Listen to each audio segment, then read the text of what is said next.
La loi a été précédée par les travaux préparatoires du Sénat, de la Cour des comptes, du Conseil économique et social, des grands corps d'inspection, des personnalités reconnues et des parlementaires. Le rapport du sénateur Paul Blanc a notamment largement sous-tendu ces travaux.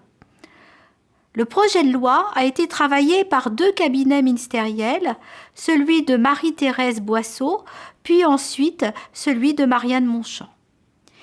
Il a également donné lieu à une concertation très large et approfondie, sans précédent, plus particulièrement avec les associations et leurs instances. La méthode traduit le souci de régler des conflits et des divergences nés d'intérêts concrets opposés. Le décideur public se devait d'arbitrer entre ceux-ci, de manière à trouver le plus petit dénominateur commun possible. C'est donc une loi de compromis qui s'est traduite rapidement dans les faits, puisque l'ensemble des textes d'application a été présenté dans les 18 mois après le vote de la loi et après avis du Conseil national consultatif des personnes handicapées. La justification de cette réforme est d'avoir nourri l'ambition de réorganiser les institutions, les procédures, les prestations, les financements de la politique du handicap à partir d'une représentation nouvelle du handicap en rupture sur 3 points essentiels. Premièrement, la conception du handicap. Deuxièmement, la conception des prestations. Et enfin, celle des institutions. La loi sur l'égalité des droits et des chances, la participation et la citoyenneté des personnes handicapées réforme en profondeur la loi de 1975 et elle opère un changement de paradigme à plusieurs niveaux. Tout d'abord, elle reconnaît la personne handicapée, sa dignité, sa sociabilité, sa citoyenneté.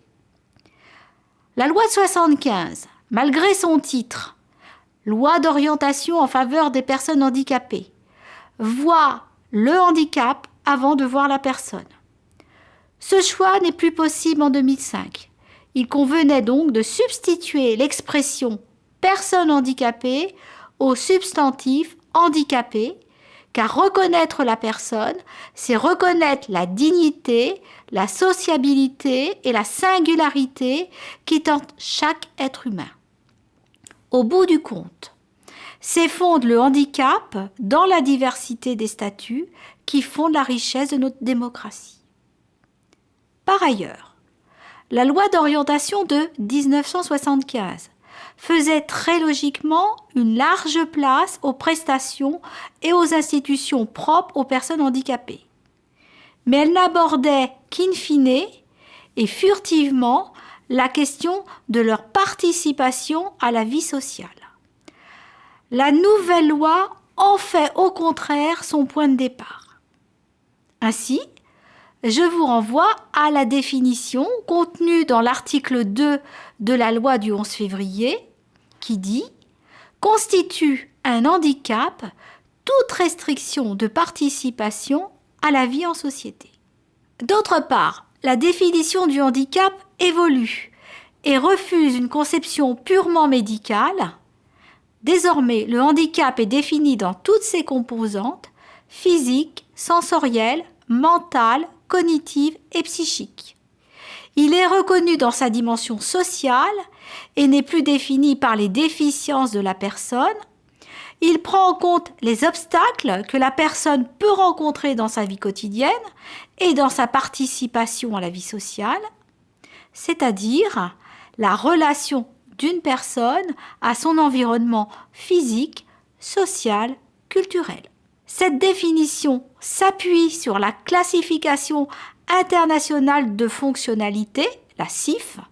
La loi tire toutes les conséquences de cette inflexion du regard porté sur le handicap en organisant les 2 piliers de la loi sur l'égalité des droits et des chances, la participation et la citoyenneté, que sont, d'une part, le droit à compensation, qui prend en charge le handicap par rapport à la personne, Le droit à la compensation des conséquences du handicap, inscrit dans la loi dite de modernisation sociale de 2002, était resté sans contenu. La loi de 2005 pallie ce manque en apportant à chaque personne handicapée la réponse appropriée à ses besoins spécifiques, qu'il s'agisse de prestations en nature ou en espèces, ou encore de services d'accompagnement à la vie en milieu ordinaire ou en établissement. Je vous renvoie à la définition donnée par la loi. D'autre part, l'accessibilité généralisée à la cité, qui prend en charge le handicap par rapport à l'environnement de la personne au sens large, c'est-à-dire au cadre bâti, au transport, à l'école, à l'emploi, à la culture, en un mot, à la cité tout entière. L'accès devient la norme. La loi prévoit à ce titre des sanctions et des obligations de résultat et prévoit parfois des dérogations sur les moyens, mais jamais sur les objectifs. Il existe une vraie synergie entre compensation et accessibilité.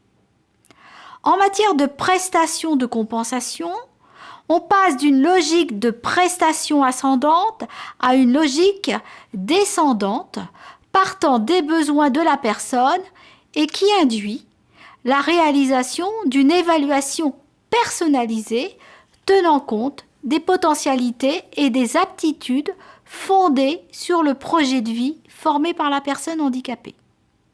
Et par conséquent, sur le libre choix des aides exprimées par la personne.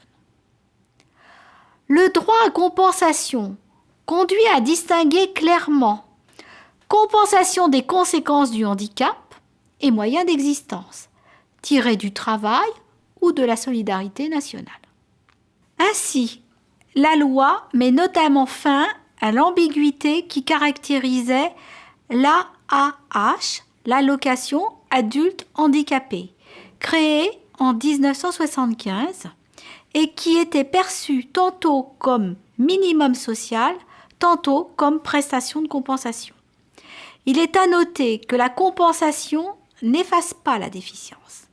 Elle annule, réduit ou minimise les incapacités qui en résultent. La loi promeut une logique promotionnelle de la personne et non pas uniquement une logique de protection.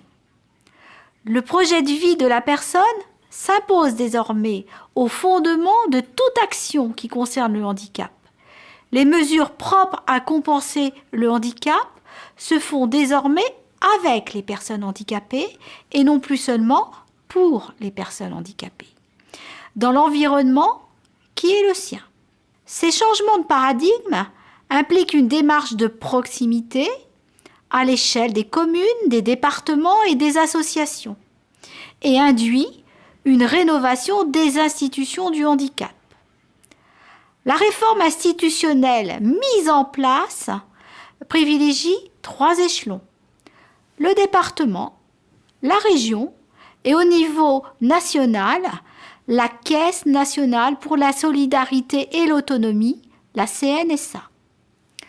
La loi propose de réunir l'ensemble des partenaires dans des instances rénovées afin de simplifier les démarches des personnes handicapées et de leurs familles et d'améliorer l'efficacité des politiques publiques. Ainsi, le président du conseil départemental est responsable de la maison départementale des personnes handicapées, la MDPH, et à ce titre, du placement, de l'orientation des personnes handicapées et du suivi des décisions de la commission. Il élabore également le schéma départemental. D'autre part, le préfet de région doit assurer la cohérence du développement de l'offre avec l'analyse des besoins en arrêtant le programme interdépartemental pluriannuel qui garantit le financement de l'offre et anticipe les évolutions nécessaires de celle-ci. Enfin, la CNSA, tout à la fois caisse et agence, doit mettre en place une gestion prévisionnelle des besoins et répartir en conséquence les enveloppes médico-sociales, mais également animer et accompagner un réseau de partenaires. Par ailleurs, les instances consultatives sont revitalisées, dont le champ des avis obligatoires est étendu et auquel la loi du 11 février attribue de nouvelles compétences. Le CNCPH, par exemple. L'effectivité des décisions est probablement le point déterminant de la satisfaction des usagers. Aussi, différentes dispositions sont prises en matière de programmation de l'offre pluriannuelle qui doit anticiper les besoins. Il est notamment réaffirmé que les décisions de la Commission des droits et de l'autonomie de la MDPH s'imposent à tout établissement ou service dans la limite de la spécialité au titre de laquelle il a été autorisé ou agréé.